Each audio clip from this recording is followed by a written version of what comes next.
من البصرة البغداد، حمودي شكليته طن وربع، يقول شكليت كل شكليته تداوي عشيرة من الأمراض. يعني ليش تخلينا هذا هسه نجيب طارية احنا هنا بهكذا لقاء او ما يعجبني. يعني حمودي شكليته هذا شنو؟ المهاجر في سبيل الشيطان وليس في سبيل الله، ضال مضل مفسد فاسق يكذب ويدجل على الناس، يأتي بروايات ما أنزل الله. يجب أن تقاضوا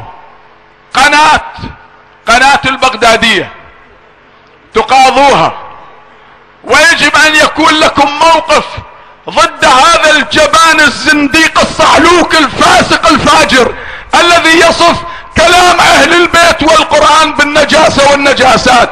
هذا إنسان مرتد يجب أن يقف عند حده. هذا شوكليت، هذه أنا مجربها، هذه ليست أنا مجربها، كل العالم كل الأحرار بالدنيا يعلمون أن هناك مشاكل وهناك أمراض مستعصية يعجز عنها الطب والأطباء، لكن الله ما يعجز عنه رب العالمين.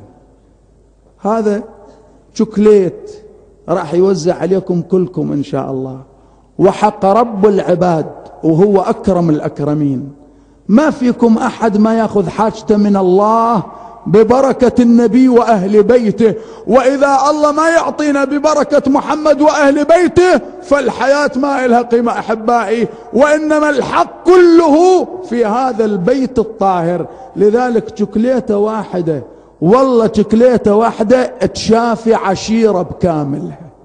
تسمع ولا ما تسمع؟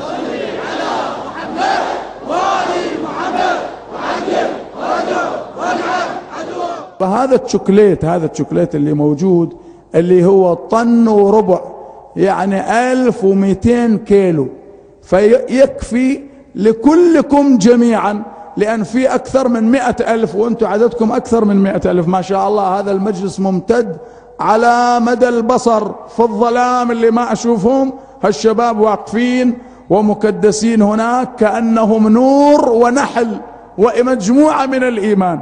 لذلك اللي عنده حاجة حبيبي يلتفت الآن، يلتفت يحضر حاجته، بعدين هذا يوصل لكم بطريقة فنية إن شاء الله. سماحة الشيخ حسين الله يبارك فيه واضع له طريقة كلكم تأخذون، رجال ونساء، ما يبقى أحد ما يأخذ من هذا.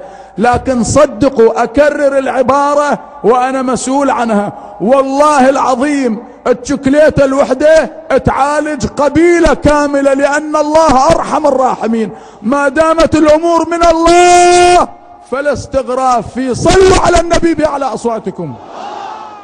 يا أيها الذين آمنوا إن كثيرا من الأحبار والرهبان ليأكلون أموال الناس بالباطل ويصدون عن سبيل الله، والذين يكنزون الذهب والفضة ولا ينفقونها في سبيل الله فبشرهم بعذاب أليم، يوم يحمى عليها في نار جهنم فتكوى بها جباههم وجنوبهم وظهورهم، هذا ما كنزتم لأنفسكم فذوقوا ما كنتم تكنزون.